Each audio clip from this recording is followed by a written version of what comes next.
Ahí está.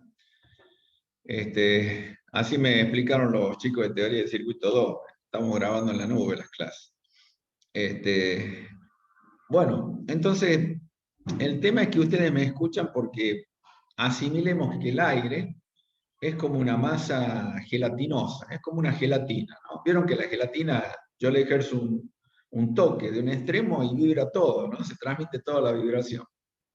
O en el agua, cuando tiramos una piedra, vieron que las ondas son concéntricas y se transmiten en todas las direcciones y los sentidos. Bueno, esa es una onda longitudinal. Si a nosotros nos hicieran vacío en este recinto, por ejemplo, donde estoy ahora, hicieran a través de una bomba de vacío, succionara todo el aire, al no tener medio, ustedes no me escucharían, porque no se transmiten las ondas longitudinales. ¿De acuerdo? Entonces, a diferencia de las ondas electromagnéticas, las ondas electromagnéticas son ondas transversales, ¿sí? Pero se autosoportan, que es un campo eléctrico con un campo magnético perpendicular, y entre ellos se autosoportan. Entonces, la transmisión, según el vector de Poynting, que ya lo tiene que haber visto, física 2, ¿no? Con la regla de la mano derecha, según la dirección del vector de Poynting, se van a propagar en ese sentido. Y no necesitan medio, por eso es que la radiación solar la recibimos a través del espacio y pasa el vacío, pasa, no importa si entra en un medio, exista o no medio para su propagación, la onda pasa. ¿Me entienden? Esa es la pequeña gran diferencia. Ahora bien, en acústica, es muy simple el fenómeno de resonancia. Uno entra a un recinto chiquito, que por lo general, qué sé yo, cuando se va a duchar en un baño chiquito, ¿sí? Y canta, y parece que tiene la voz de Pavarotti, ¿no?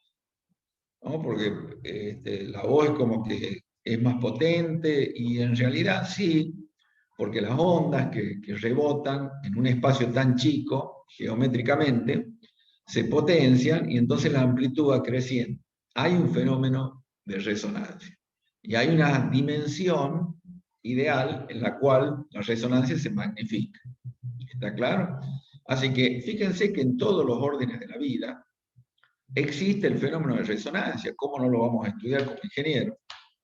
Es más, en mi especialidad hay un efecto que ustedes lo tienen que conocer, porque quién no se hizo, o quién, un familiar, un ser querido, no se hizo un estudio de resonancia magnética nuclear. ¿Alguno de ustedes se hizo alguna vez una resonancia? No, profe. No, no son jovencitos, gracias a Dios, pero han escuchado, ¿no? Que existe un equipo, un aparato que le llaman RMN, resonancia magnética nuclear, ¿sí? Y está la palabrita resonancia magnética Profe, nuclear. Sí, ¿es para ver los huesos, las articulaciones? es un estudio que más que se ve todo en tejidos blandos, a diferencia de tomografía, la tomografía es por radiación X. Entonces es como si fuera un equipo de rayos, pero hace muchos cortes, y después por un sistema de procesamiento de imágenes uno ve la morfología del. Pero ¿qué pasa? La radiación X es muy potente para contexturas muy densas, como los huesos, algunos órganos. Pero hay otros órganos que son blandos. Por ejemplo, ¿quién no tiene problemas por ahí en las rodillas? Yo, por ejemplo, en los meniscos. Los Profe, yo meniscos sí me no, hice. para los meniscos son cartílagos que no tienen una densidad grande, y para los rayos son invisibles. Es decir, los rayos lo atraviesan y hace de cuenta que no existe nada. Entonces, en esos casos, se manda resonancia magnética nuclear, ¿sí? Y tiene una particularidad la resonancia, que si se hace una resonancia del cerebro, también se puede ver un mapa funcional del cerebro, qué zona no está funcionando. Es maravilloso. ¿Y saben cómo es? Es por resonancia, trabaja por resonancia propia de los protones que tenemos en nuestro cuerpo. Ustedes saben que el 80% de nuestro cuerpo, no, me estoy quedando corto, es líquido, o sea, tiene agua, ¿sí? Hidrógeno 2, oxígeno, y en particular el hidrógeno tiene los protones a nivel nuclear, tienen la posibilidad de que si nosotros al cuerpo podemos hacer entrar en resonancia esos protones, y nos da una idea, como todos los órganos están constituidos por protones, por ese elemento que es el hidrógeno. Entonces lo que hace ese aparato hace entrar en resonancia los protones, y por un mecanismo, ¿no? Con RF, o sea, se alinea. Primero es complejo porque se alinea con un campo magnético permanente, se alinean todos los protones, y después se lo excita con unos gradientes de radiofrecuencia, y tiende el cuerpo a volver a su estado natural, es decir, se lo hace entrar en resonancia y después despaciosamente tiende a volver a su estado natural. Entonces esa energía la vamos a convertir después en imágenes, y nos da la imagen funcional, ¿sí? Y morfológica del órgano en cuestión. No hay lugar del cuerpo que no nos podamos hacer resonancia. Podemos hacer en la rodilla, en un tobillo, en el cerebro, ¿sí? Es maravilloso. O sea, estamos hablando de un fenómeno que no podemos dejar de estudiarlo en profundidad. ¿Está claro? Ya entienden, ¿no? ¿Qué es la resonancia? Bueno, vamos a la presentación entonces. Vamos a lo nuestro, cómo lo aplicamos en la parte electrónica.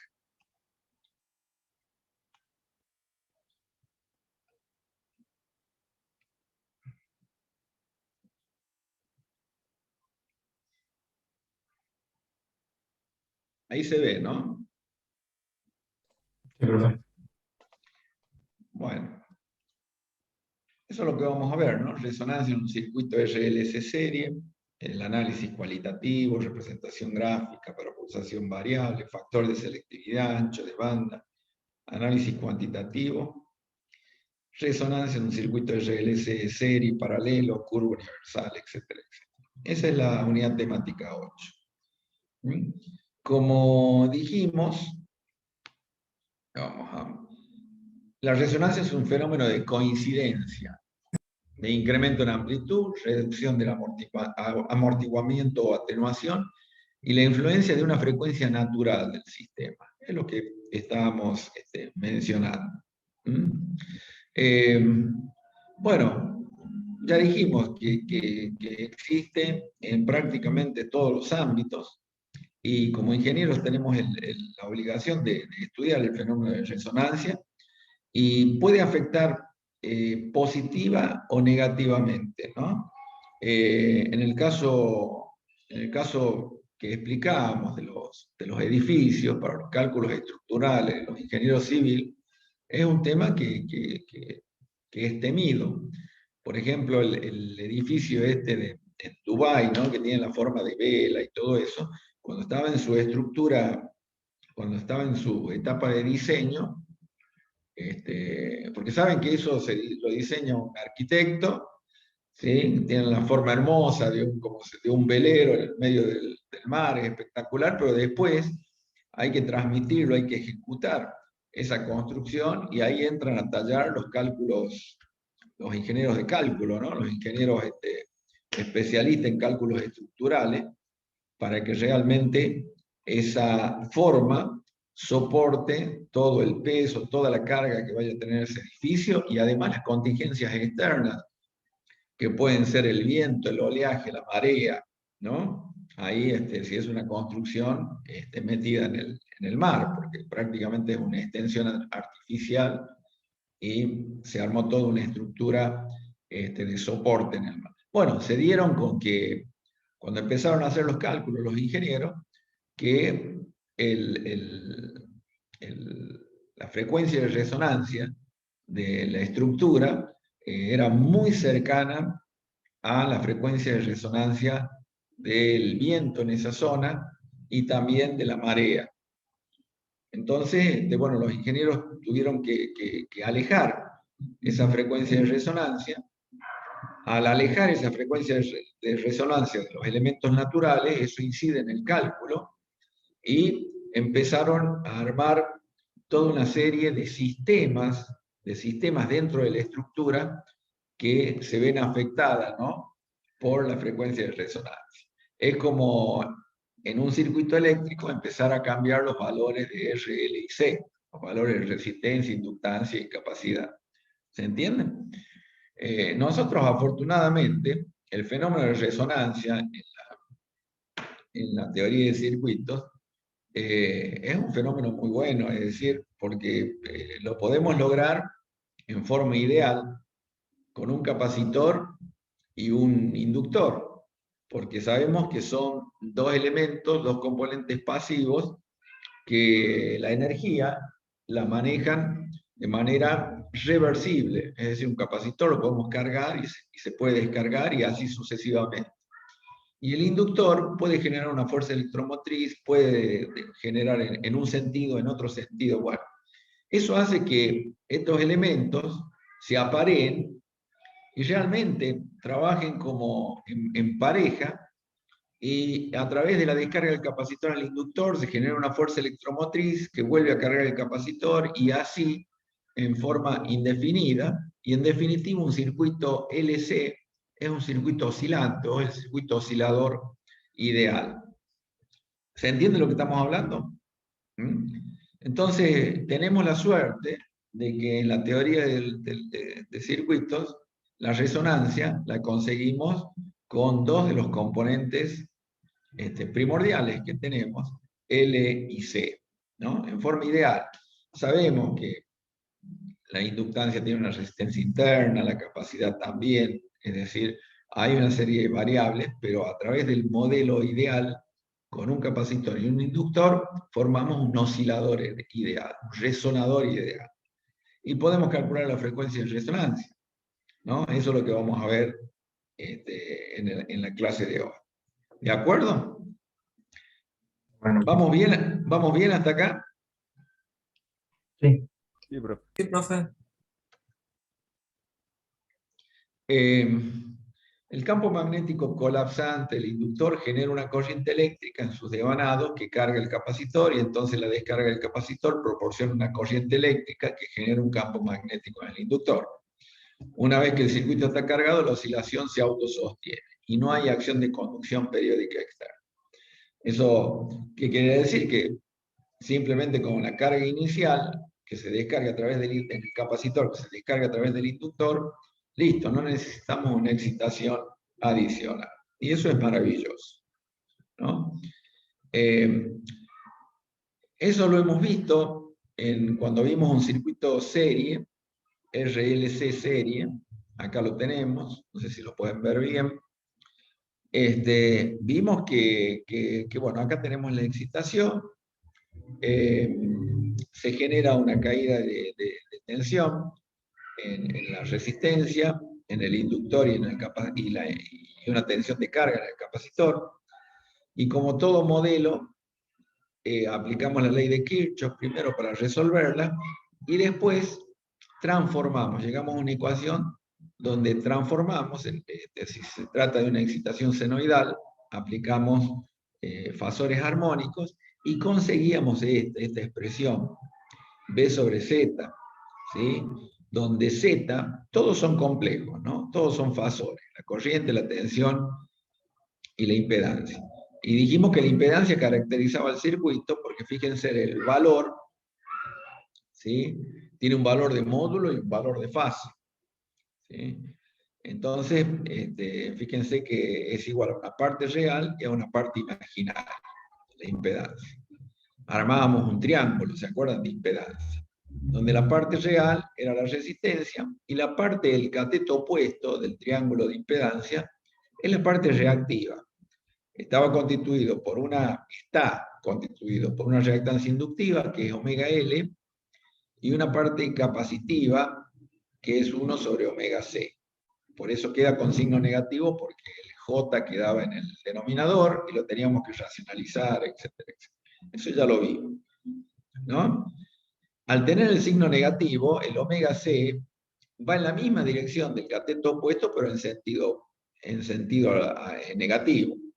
Entonces, si armo el triángulo de impedancia, tengo la resistencia, tengo la reactancia inductiva, y la reactancia capacitiva baja sobre la misma dirección. Y hasta donde llega, ahí voy a tener la resultante, que es la impedancia. ¿Se entiende? Eso es lo que vimos ya, ¿no? Es un repaso de lo que hemos visto hasta acá. Bien. Y ahí podíamos sacar la respuesta, en este caso en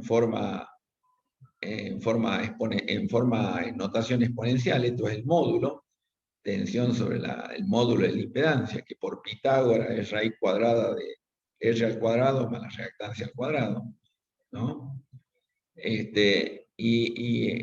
Acá está el ángulo, la fase inicial menos la fase de la impedancia. ¿Ustedes escuchan mucho ruido de fondo? Disculpen, No, porque hay no, mucho ruido. profe, no mucho. ¿No? Se lo escucha bien. Gracias a Dios. Pero acá no se puede estar, ¿eh? En esta calle pasa todo. Bueno, bien, entonces, bueno, esto ya lo vimos, ¿no? Donde ese ángulo de la impedancia es la fase, y finalmente es el ángulo de desfasaje que va a haber entre la tensión y la corriente, ¿no? Porque es la fase de la impedancia, y la impedancia es la que caracteriza ese circuito, este circuito serie. Entonces, ¿qué pasa? La fase también la podemos calcular como el arco tangente de la parte reactiva, es decir, el cateto opuesto sobre el cateto adyacente, o seno sobre coseno, ¿sí? Y tiene este valor. Y aquí, que si la parte de reactancia inductiva, la parte inductiva es igual a la reactancia capacitiva, este numerador se anula, ¿sí? Si omega L menos 1 sobre omega C, si son iguales, se anularían, ¿no? Y en este caso, acá sobre el cateto opuesto, no tendríamos amplitud, con lo cual la impedancia sería una resistencia solamente. Está claro, ¿no? Sí. ¿Sí? Bueno, y en ese caso no hay reversibilidad de la energía. En ese caso, ¿sí? Aprovechamos toda la energía. Si nosotros tuviéramos circuito netamente resistivo, aprovecharíamos absolutamente toda la energía, toda la potencia sería activa. ¿Queda claro? Entonces, es muy importante ver el tema de cuando omega L es igual a 1 sobre omega C. En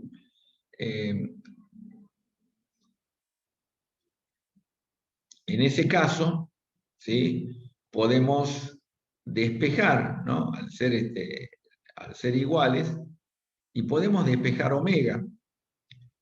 Y eso es lo que se hace. Y resulta que omega es la pulsación angular y que difiere de la frecuencia en 2pi, en un factor que es 6,28 nada más. Entonces, digamos que la frecuencia de oscilación de este circuito es fácilmente calculable como 1 sobre 2pi por raíz cuadrada de LC. ¿De qué depende la frecuencia de resonancia? Del inductor y de la capacidad. Fíjense que la resistencia no interviene para nada, ¿no? En la frecuencia de oscilación. ¿Está claro? Sí. Entonces, esto es lo que tenemos que analizar. Acá está la frecuencia de oscilación o la frecuencia de resonancia de este circuito, que va a depender de los valores de inductancia y capacidad, y por ende podemos calcular todo, ¿no? Y este sería el diagrama fasorial, ¿no? Y veríamos que lo que ocurre en ese aspecto, que se instalaría si hiciéramos si diéramos una excitación sinusoidal, se produce una oscilación, Pero ahí la resistencia va a jugar un factor que se llama de atenuación, ¿sí? Un factor de amortiguamiento, que ya eso creo que lo hemos visto, ya lo hemos visto en el capítulo de cuando vimos el régimen permanente en circuitos RLC. ¿De acuerdo? Así que bueno, eso es lo interesante, ¿no? ¿Alguna pregunta hasta acá?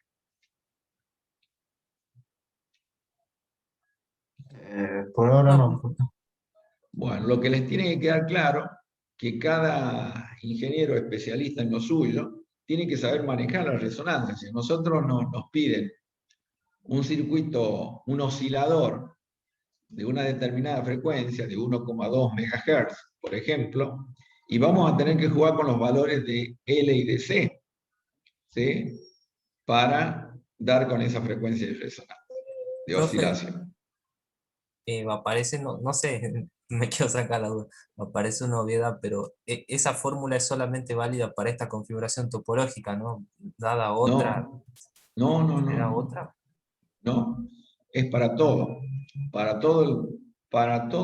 todo el modelo circuital que aplicamos, sea serie, sea paralelo, esa es la fórmula. No, me refiero a ¿Sí? que supongamos si en vez de tener esas tres RLC conectadas en serie, tengo otra red con más capacitores, Con, ahí ya. con 20 capacitores, 35 inductores, con 78 resistencias, usted va a sacar, como ya aprendió hasta ahora, usted va a sacar un circuito equivalente. Para eso tiene la posibilidad de ser especialista en los circuitos y usted puede reducir a una impedancia equivalente, ¿no? El circuito más complejo.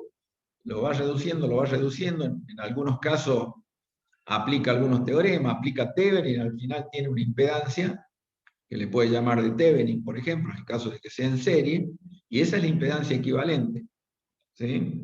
Y ahí va a tener una resistencia equivalente y una parte reactiva equivalente. ¿Se entiende?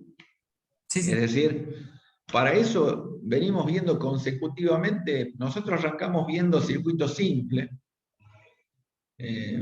una resistencia, un inductor, un capacitor, después empezamos a complicarlo, después empezamos a ver que el circuito podíamos tener varias mallas, varios nudos, ¿verdad?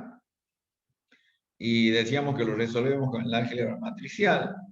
Y después vimos teoremas circuitales donde dijimos que ya cuando están cargados los circuitos, en lugar de estar probando cada vez que se carga, hacemos un circuito equivalente, simple, por ejemplo, puede ser un Thevenin, un Norton, ¿sí? Y tenemos una impedancia equivalente total del circuito. Es maravilloso el grado de especialización en circuitos que vienen teniendo ustedes. No se dan una idea, ¿no? Entonces, bajo esa perspectiva, la fórmula es esa. Entonces, bueno, parto que la capacidad y la inductancia general tiene que tener ese valor y después voy a ir desgranando, ¿sí? Cómo para dentro de ese circuito equivalente, cómo se van a distribuir los valores. ¿Está claro? Además, en teoría del circuito 2 van a ver un proceso que se llama síntesis, que es de diseño, cómo en función de los valores de requerimientos en la función de transferencia, cómo ustedes van a diseñar el circuito. Van a decir, este es el circuito y esta inductancia tiene este valor, ¿me entienden? Así que ustedes con teoría de circuito 1 y 2 se van a convertir en expertos en circuitos eléctricos. ¿Mm? Así lo espero al menos, ¿no? Se ríe César, ¿no? ¿Eh? Está como propaganda esa ¿no? Hablamos siempre del tema de la actitud. ¿Vieron la propaganda de Seguro Sancor, eso? Que le dice el soldado al general San Martín, dice, general, dice, con esto vamos a cruzar la cordillera de los Andes. Y se da vuelta y le dice, ¿por qué, soldado? ¿Le hace falta algo más? Esa es la actitud. Bueno, César, esa es la actitud que tenemos que tener, ¿sabes? Sí. Bueno, pero realmente es así. Es mucho lo que ustedes estudian en estas dos materias a nivel de circuito, ¿saben? Realmente, no es broma lo que les estoy diciendo. Es una realidad. Bueno, ¿vamos bien hasta acá? Ahí a nivel de ejemplo se ponen valores, ¿no? De la señal, por ejemplo acá, resistencia de un ohm, una inductancia de un Henry y una capacidad de un micro o un picofaradio. Bueno, no se ve bien. La cuestión es que, bueno, se hacen los cálculos, ¿no? Y se pueden calcular absolutamente todas las respuestas del circuito, como lo solíamos hacer, ¿no? Para determinar, qué sé yo, la corriente, que es 10 amperes, ¿no? En el caso después tenemos la tensión la caída de tensión en la resistencia, la caída de tensión en el inductor y la tensión en el capacitor, ¿sí? Y en función de eso determinamos, ¿no? Fíjense que acá, como dato, ponemos el valor de omega, que es 1000 radianes sobre segundo. Recuerden que la frecuencia está dada en hertz o ciclos por segundo, y la pulsación, como es un factor, es proporcional a un factor 2pi radianes, es radianes sobre segundo. Y bueno, en función del valor de resistencia, el valor de la inductancia, ¿sí?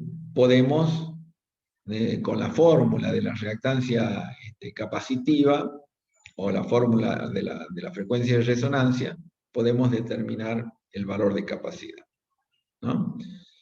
Bueno, eso también lo hacíamos, ¿se acuerdan? Cuando teníamos que corregir el factor de potencia, todo en los circuitos para mejorar el factor de potencia. Y acá está lo que hablábamos, en el circuito paralelo también la fórmula es la misma, nada más que, bueno, tendremos que aplicar acá el parámetro que caracteriza el circuito no es la impedancia, sino la admitancia. Acá, por una cuestión matemática, porque impedancia y admitancia son inversas, son magnitudes inversas, y justamente han sido creados para, si tenemos una configuración en paralelo, al utilizar admitancia, directamente las admitancias se suman para sacar la admitancia equivalente. Entonces esa es la única diferencia, fíjense. La corriente es la admitancia por la admitancia. Entonces, bueno, el factor, la impedancia, la admitancia, perdón, va a estar acá, y nada más que vamos a tener 1 sobre R, que es la conductancia, y al revés, omega C menos 1 sobre omega L, la susceptancia inductiva y capacitiva, ¿no? Y por ende las fórmulas cambian un poquito, cambian acá en sentido, eso es todo, ¿no? O sea que si tenemos una configuración seria y una configuración paralela, cambia eso. Lo que va a caracterizar es la admitancia en lugar de la impedancia, y por ende cambia el orden acá para hacer el triángulo de potencia. Fíjense cómo es el triángulo de impedancia, es invertido, ¿sí? Acá va a estar la conductancia, ¿sí? De repente vamos a tener la susceptancia capacitiva, positiva, y la susceptancia inductiva, ¿sí? Llega hasta acá, ¿no? Fíjense, ¿sí? Negativa. Y entonces esta va a ser la fase de la admitancia. ¿Se entiende, no? Sí, profe. Si bien estamos explicando matemáticamente, pero conceptualmente es muy simple. Tenemos, afortunadamente, la posibilidad de hacer resonar un circuito con los componentes L y C. Esta fórmula de la frecuencia no se les tiene que olvidar, ¿no? Porque a raíz de lo que preguntaba Juan Carlos, esta F0, 1 sobre 2pi raíz cuadrada de LC, siempre la van a necesitar. Muy bien. Ahí está, acá cambia un poco la complejidad del circuito, ¿no? Acá estamos excitándolo con una señal sinusoidal, todo para que podamos aplicar el modelo de fasor armónico. Que dicho sea de paso, yo les adelanto que a partir del capítulo 10 vamos a utilizar ya una transformación que es la transformada de Laplace, y ahí solucionamos todo. Acá lo que estamos tratando solamente para una excitación senoidal, con Laplace nos olvidamos, o sea, para todo tipo de excitación podemos aplicar la misma transformación.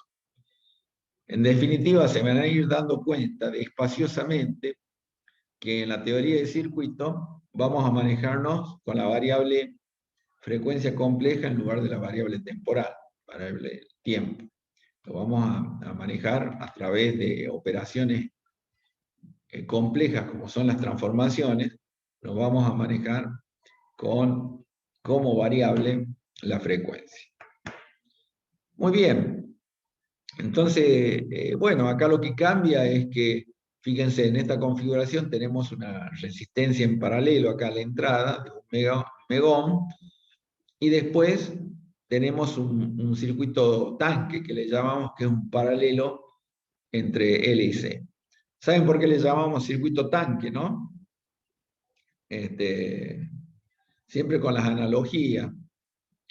En la física, en la hidrostática, todo un tanque en elevación, tenemos agua, ¿no es cierto?, a un determinado nivel, y tenemos una energía potencial, ¿sí? Aunque depende de la altura, cuando mayor es la altura, es mayor es la energía potencial, liberamos el tanque a través de abrimos una válvula, una llave de paso, y el agua va a caer a una velocidad que es proporcional a esa altura, ¿no? Hasta la podemos calcular en la física, todo. Entonces, bueno, si volvemos a llenar el tanque o volvemos a cargar el agua, así sucesivamente. Bueno, le llamamos circuito tanque, en la jerga nuestra, a un paralelo entre un inductor y un capacitor, porque entre ellos se produce la resonancia y se autosoporta. Está claro, ¿no? Bien. Bueno, entonces acá tenemos un circuito tanque. Y bueno, calculamos igualmente, calculamos todo lo mismo que en el caso anterior. ¿Sí? En este caso tenemos como dato la pulsación angular, o sea, la frecuencia. Y bueno, acá lo que nos está faltando es el valor de la... A ver, bueno, acá calculamos la inductancia, que no lo sabíamos, en función de la pulsación angular, de la capacidad, etcétera, etcétera, ¿no? Eso es, y bueno, lo mismo, hacemos el análisis fasorial y sabemos que la reactancia inductiva y capacitiva tienen que ser iguales para que se produzca la resonancia. Entonces vamos a tener todo sobre el eje real, o sea, sobre la resistencia. Eso es todo.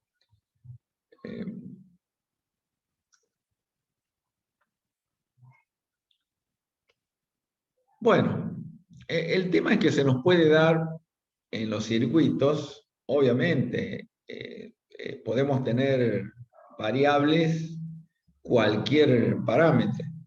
Nosotros tecnológicamente tenemos la posibilidad de tener resistencias variables, capacitores variables, ¿sí?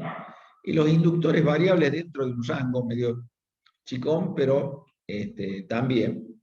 Entonces, fíjense, en un circuito podemos variar la resistencia, la inductancia, la capacidad, por ende la reactancia inductiva, la reactancia capacitiva, que ya depende de la frecuencia, ¿no? Porque estos, XL, XC o X, que es la sumatoria de estas dos, depende de omega, que es 2pi por la frecuencia.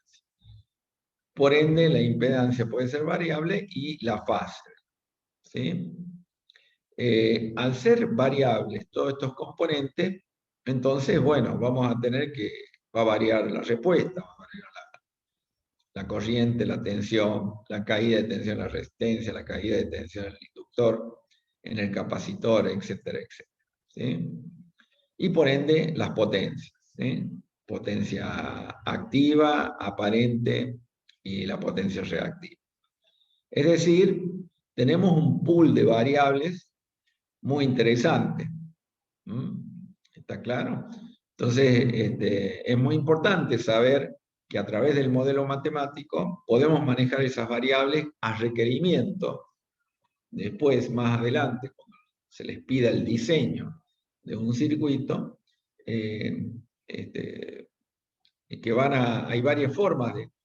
Porque, por ejemplo, lo que les quiero decir, supongamos que les piden diseñar un oscilador, o sea, un circuito resonador en 1,2 MHz. Y bueno, y ustedes calculan que la resistencia le da 1,63 megaohm y la inductancia le da 1,7521 milihertz. ¿Sí?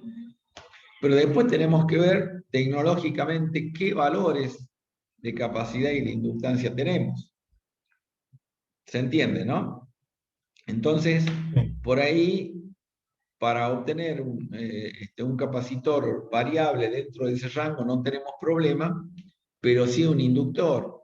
Entonces le cambiamos el valor del inductor, que es uno que podemos conseguir tecnológicamente, y por ende recalculamos y vamos a conseguir después un valor real del capacitor que vamos a necesitar para trabajar en ese rango. ¿Está claro? O así a la inversa. Bueno, ¿cómo se representan todas estas variables? ¿No? Si nosotros tenemos que representarlos, las representaciones son así de complejas. Por ejemplo, la resistencia, ¿no? La inductancia y la capacidad, fíjense, estarían representadas acá, ¿no? Pero la resistencia es la única que sería independiente de la pulsación angular. Yo tendría un valor constante y no depende de la pulsación angular. Pero la inductancia y la capacidad, sí, porque cuando se calcula la reactancia inductiva y la reactancia capacitiva, sí dependen de la frecuencia. Y por eso tenemos que tener en cuenta qué es lo que mantenemos fijo y qué es lo que variamos, ¿no? Por eso, para este caso particular, fíjense que acá se dibuja el valor de capacidad para una determinada frecuencia, un valor de inductancia para una determinada frecuencia y la resistencia. ¿Sí? Después se dibuja la reactancia capacitiva, se puede representar la reactancia capacitiva, la reactancia inductiva, la reactancia total, que es la suma de todo, de las dos. ¿Sí? Y así sucesivamente, ¿no? Es decir, podemos representar gráficamente absolutamente todas las variables. Y estas curvas son curvas universales que se utilizan a veces de acuerdo a la aplicación, ¿no? del circuito. Y bueno, tenemos absolutamente toda la fórmula. Acá el módulo de la impedancia por Pitágoras, raíz cuadrada de r cuadrado más x cuadrado, ¿no? Y bueno, y el análisis que hacemos para graficar, ¿no? Podemos graficar el módulo de la impedancia. Podemos graficar también la fase, después lo van a ver en teoría de circuitos 2, cómo se grafica una función en módulo y en fase. Así que, en definitiva, fíjense acá la fase, ¿no? Acá en ordenada tenemos la fase de la impedancia. Acá tenemos pi sobre 2 y menos pi sobre 2, y cómo es esa variación. ¿no? Dependiendo, por supuesto, de los valores, ¿no? De R, L y C. ¿Alguna pregunta hasta acá?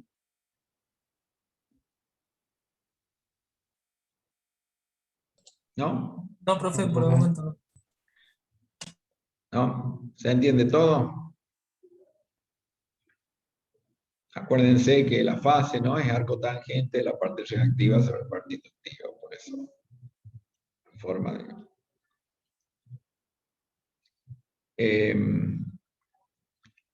Acá, fíjense el módulo de la corriente, ¿no? El módulo de la corriente es el módulo de tensión sobre el módulo de la impedancia, ¿no? Tiene un valor máximo, que es esto, ¿sí? Fíjense como una campana, ¿no? Una campana como la campana de Gauss. En realidad no es una campana simétrica porque esto parte de cero de acá y después tiende asintóticamente. O sea, la campana de Gauss es simétrica, es para ambos lados. Así que no es exactamente lo mismo.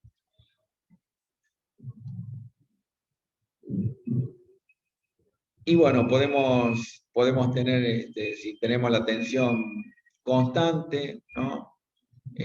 A una determinada frecuencia, ¿sí? Y bueno, podemos graficar y calcular lo que ustedes quieran, ¿eh? Para eso vemos acá qué significa esto. Por ejemplo, esto se analiza, fíjense, un omega C, un omega sub O y un omega L, ¿sí? Donde el omega, la pulsación sub O, es la pulsación de resonancia, ¿sí?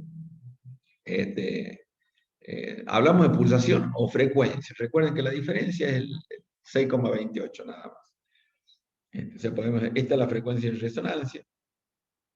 Y analizamos los puntos donde hay una frecuencia, donde es muy importante el valor de capacidad, y hay una frecuencia donde es muy importante el valor de inductancia, ¿sí? Y por ende, bueno, se compone el gráfico de esa manera. Fíjense que acá, abajo, la tensión, estamos graficando tensión en el eje vertical, y lo concreto es que la tensión va creciendo, y el máximo se da en la frecuencia de resonancia, ¿sí? Y en lugar de seguir creciendo, a medida que crece la frecuencia, después sigue creciendo la frecuencia y baja la amplitud, baja y se vuelve a cero. Esta es la representación de la amplitud en un circuito oscilante, en un circuito resonador.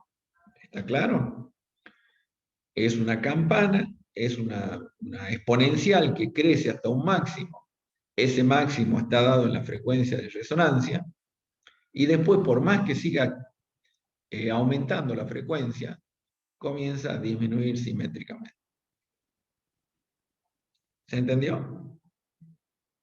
Sí, Claro, sí, porque ahí profe. hay el comportamiento netamente resistivo. Entonces, ¿Cómo dice? en la frecuencia de resonancia ahí se da el comportamiento netamente Claro. resistivo. Entonces, Sí, señor. Sí, señor. Por eso les digo, si ustedes lo piensan, ¿no? Y empiezan a hacer las analogías que hablamos con otros fenómenos más palpables, lo que pasa es que, imagínense la interpretación de la resonancia si no hiciéramos ese ejercicio mental de hacer la analogía, ¿no?, con los fenómenos palpables. Nosotros dijimos que, ojo, esto está siendo grabado, ¿verdad? Por eso lo que voy a decir, si lo podemos cortar, yo creo que estaría bien, porque si nos escucha un colega que no sea electrónico, va a decir que somos fanfarrones. Pero la ingeniería electrónica nos enseña eso, nos enseña a interpretar fenómenos que no vemos, ¿no? Si alguno dijera, bueno, explíqueme cómo es la resonancia eléctrica, ¿sí?, en un circuito, o explíqueme el funcionamiento de un oscilador ideal, ¿sí? Y bueno, ustedes pueden llenarme de magia con la fórmula que acabamos de ver, ¿verdad? Pero se entiende la analogía, ¿no? Del circuito tanque, ¿no? Del fenómeno de magnificación, de amplitud, y acá está, ¿eh? Matemáticamente la representación gráfica es que en ese circuito, por la configuración que tenemos, empezamos a barrer la frecuencia, y justo en la frecuencia de resonancia de ese circuito, de oscilación, voy a tener la amplitud máxima a la salida de ese circuito. Entonces, si lo hago trabajar ahí, siempre voy a tener la amplitud máxima. Está claro, ¿no? Sí. Es como que yo cante un tema de Pavarotti duchándome en un baño de 1x2, ¿no? O 1x1, chiquito, y yo me voy a salir con una voz espectacular, ¿no? ¿Eh? Me voy a parecer a Pavarotti. Por eso cantamos todos en el baño. Bueno, ¿se entendió, César? Bien. Bueno, en todo vamos a ver esos gráficos. Preguntas hasta acá.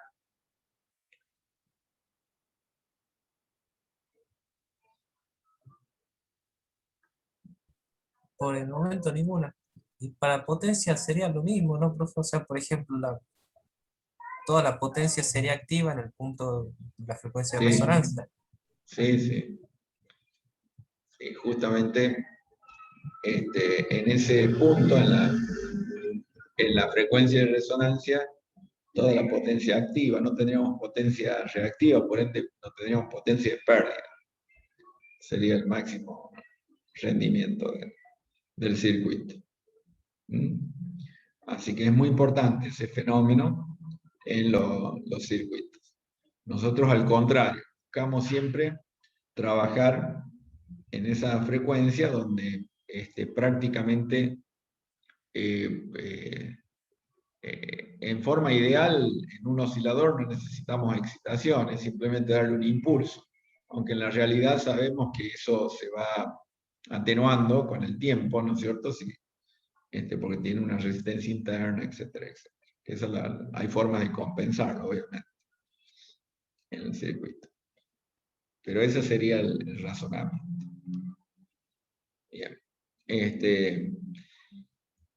El tema también es muy importante por ahí manejarlo al revés.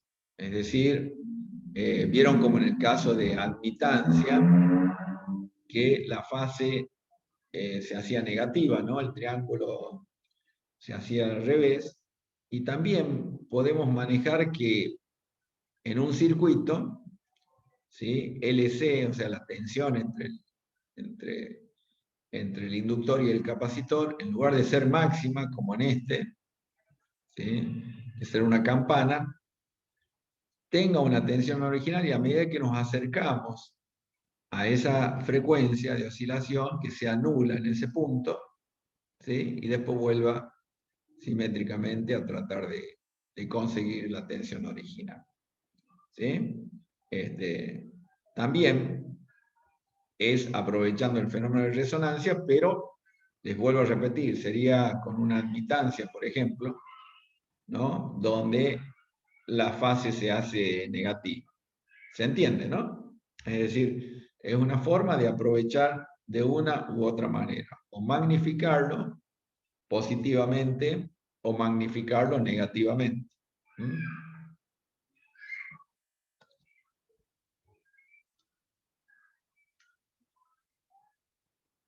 Y bueno, acá lo que se grafica es la potencia, ¿no?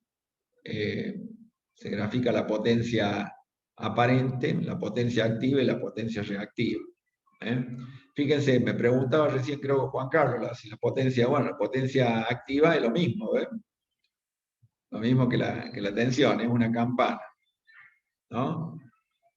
La potencia aparente fíjense que la gráfica de la potencia aparente es similar, ¿sí? Nada más que siempre tiene la misma amplitud que la potencia, el mismo máximo, pero siempre la aparente va por encima, ¿no?, de la potencia activa. ¿Sí? Y esta es la que jode, perdón la expresión, ¿no?, la potencia reactiva. ¿Ven? Fíjense que en el punto de la frecuencia de resonancia, donde la potencia aparente y la potencia activa son iguales, la potencia reactiva es nula, ¿no? Y la potencia reactiva cambia, pasa de negativa a positiva, ¿no? Fíjense qué interesante, ¿no? Y esta es energía entretenida, es energía de pérdida. Pero es así como se da la... ¿Alguna pregunta?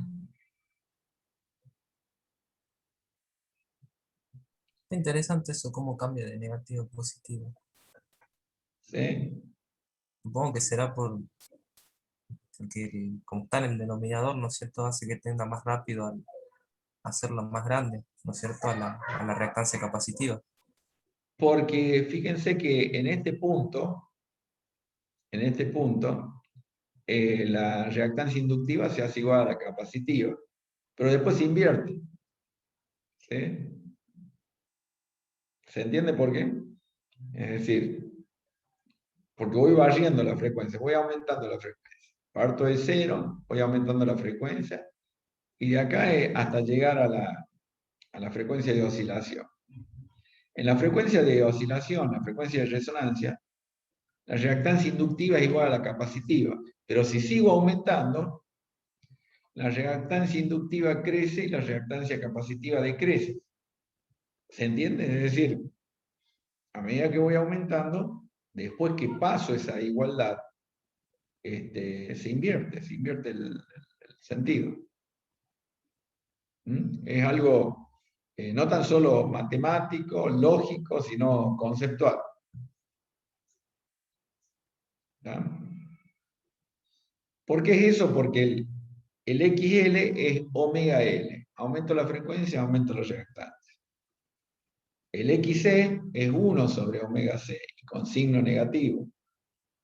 ¿Sí? A medida que aumento, el omega, como está en el denominador, se achica. Cuando se iguala, lo que aumente, lo que achica, cuando llega un punto que se igualan, ¿sí?, si después sigo aumentando el omega, se invierte. ¿Sí? No hay forma lógica que no ocurra la inversión. ¿Está? Es muy, muy interesante. No, y también me resulta llamativo que se hace asintótico al cero, ¿no?, a medida que aumenta omega. Claro, claro. Sí.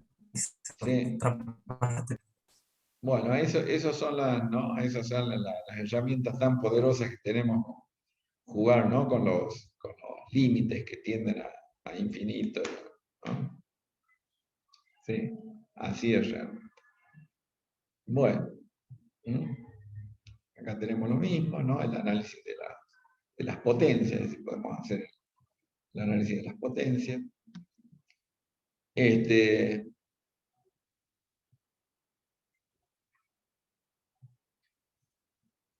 es la respuesta según la frecuencia, ¿no?, las tensiones, la caída de tensión en la resistencia acá, ¿no?, es constante, acá no va a importar que cambie yo la frecuencia. En este caso tampoco, si tenemos esta disposición. En el caso del inductor tampoco, si tenemos esta disposición, ¿no?, que sería después lo vamos a ver, esto es un adelanto de lo que van a ver en teoría de circuito 2, cuando veamos filtros, así que para eso Y bueno, por ende, lo que sí lo que les adelanto es que de acuerdo a la configuración que tengamos de los circuitos, de los parámetros L, R, L y C, podemos armar lo que se llaman filtros pasabajos o pasaltos, circuitos pasabajos o pasaltos. Y acá es lógico, ¿cómo lo analizarían ustedes? Miren esto acá arriba, ¿no? Fíjense cómo la tensión en el inductor, a medida que aumenta la frecuencia, decae la tensión. ¿Por qué? Porque la reactancia inductiva acá, en esta rama superior, es omega L. ¿Sí? Si omega, que es la pulsación o la frecuencia, crece, esto tiende a infinito, a hacerse infinitamente grande. ¿Sí?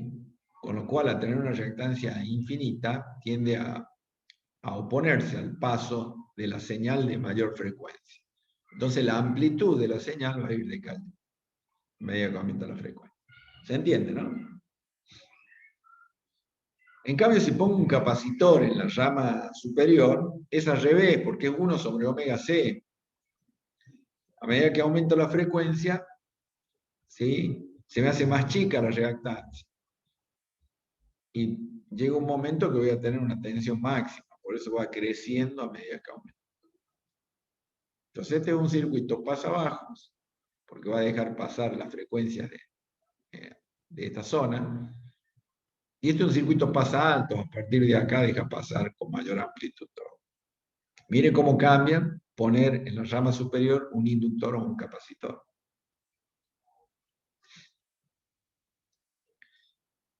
Pero no tan solo eso, sino que después podemos también tener un circuito pasabanda o elimina banda, ¿no? Como hemos dicho. El pasabanda es justamente naturalmente cómo se da la frecuencia, a la frecuencia de resonancia, cómo se da la tensión. ¿Y cómo lo conseguimos? Si tenemos nosotros un LC serie en la rama superior, por donde va a pasar la señal, naturalmente vamos a tener una banda de paso, ¿sí? Por el juego de que la reactancia total acá es omega L menos 1 sobre omega C. ¿Sí? Entonces, cuando se haga igual en la frecuencia de oscilación, va a ser máxima la tensión y después se invierte. Ahora, si ese LC lo tenemos en la rama de abajo, lo tenemos acá, y en la rama superior solamente tenemos una resistencia, vamos a lograr el efecto de elimina banda, o sea, invertida la campana. ¿Está claro?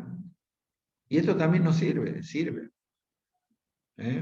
Porque en este caso es cuando queremos eliminar, vamos a utilizar un circuito para eliminar una señal de una frecuencia determinada.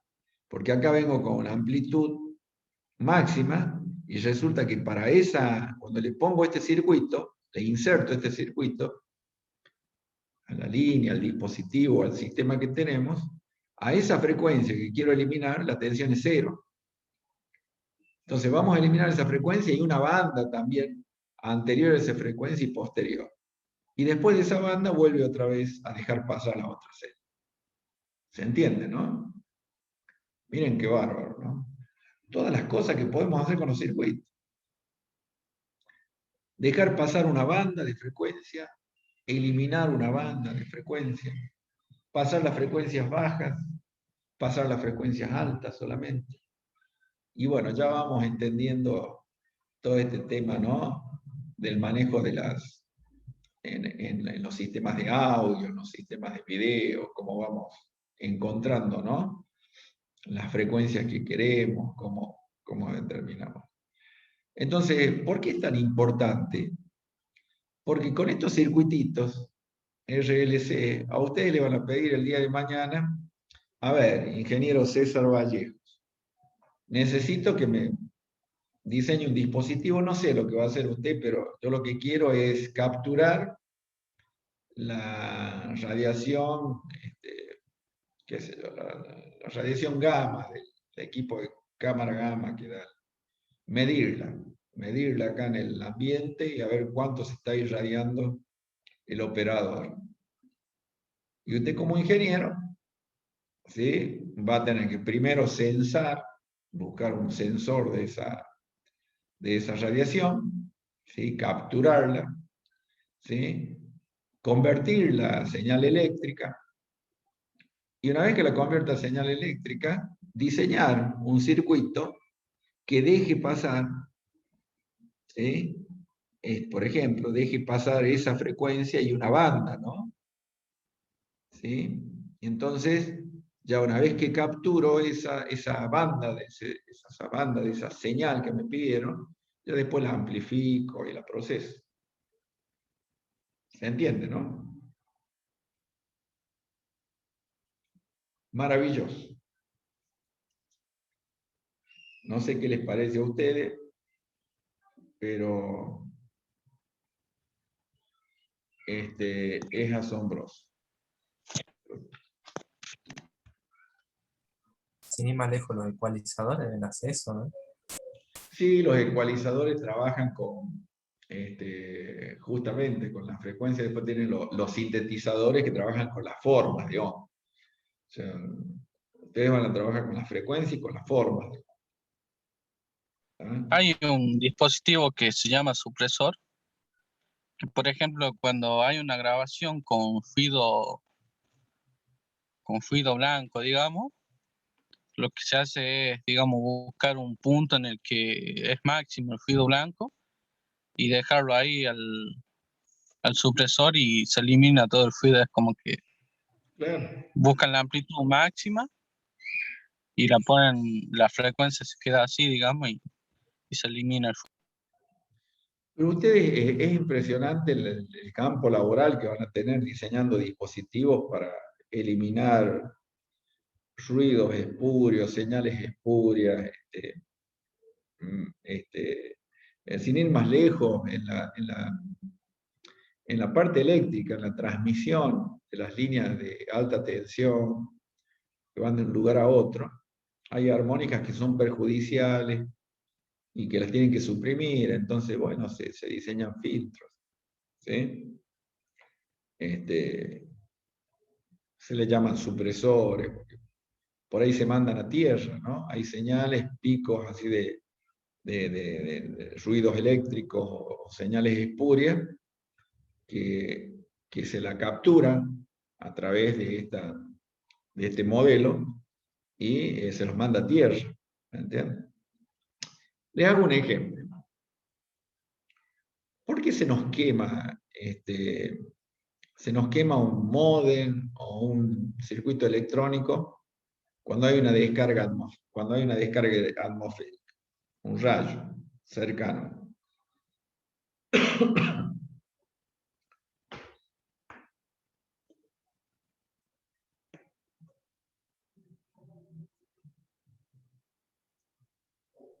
No, profe, ni idea. ¿Mm? Perdón, profe, me colgué un ratito.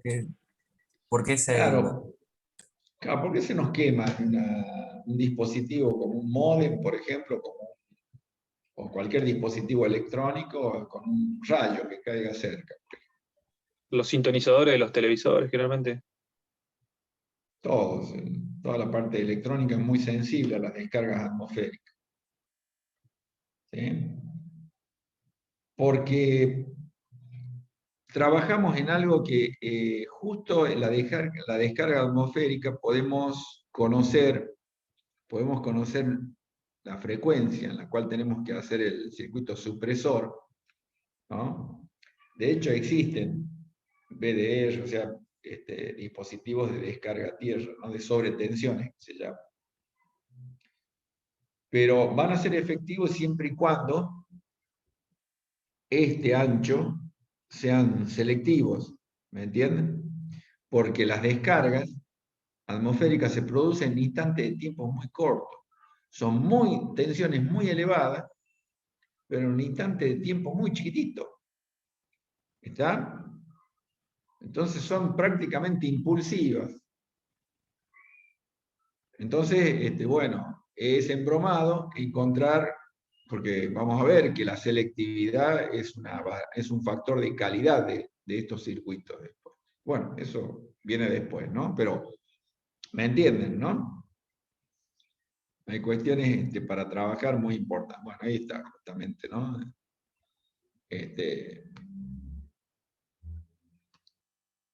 ¿No? Los circuitos selectivos, no selectivos, ¿no? En los circuitos no selectivos pasa todo y en los otros se puede seleccionar. La selectividad es la relación entre la energía reactiva y la activa de un circuito. Intercambio energético distintivo según la frecuencia. Se define un factor de selectividad, que es el cociente entre la potencia reactiva de un determinado signo y la activa. Ahí está este es el factor Q. ¿No? Mide la mayor o menor capacidad de un circuito resonante para discriminar señales de ciertas frecuencias frente a las restantes. Y se define también como factor de selectividad, capacidad de un circuito resonante para discriminar señales de ciertas frecuencias frente a las restantes, o de mérito, que es una aproximación de un elemento real al ideal, ¿no? Es un factor de calidad. Eso se calcula, ese factor, en estos circuitos filtros supresivos que estábamos hablando, se calcula eso, y esto da un factor de mérito, un factor de selectividad o de calidad del circuito, de cuánto podemos dejar pasar Así que bueno, es lo que se viene, ¿no? Fíjense que las distintas expresiones de ese factor de selectividad están en función de L, C y R, es decir, de los tres, por supuesto también de la frecuencia de oscilación, ¿no? Y ahí se desprenden todas estas fórmulas. Así que bueno, ¿de acuerdo?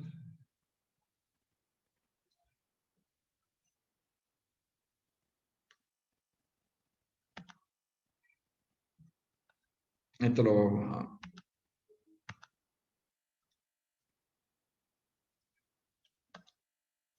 Todo esto lo vamos a ver, vamos a dejarla para la clase que viene. ¿Eh? ¿Se entendió hasta acá? ¿Eh?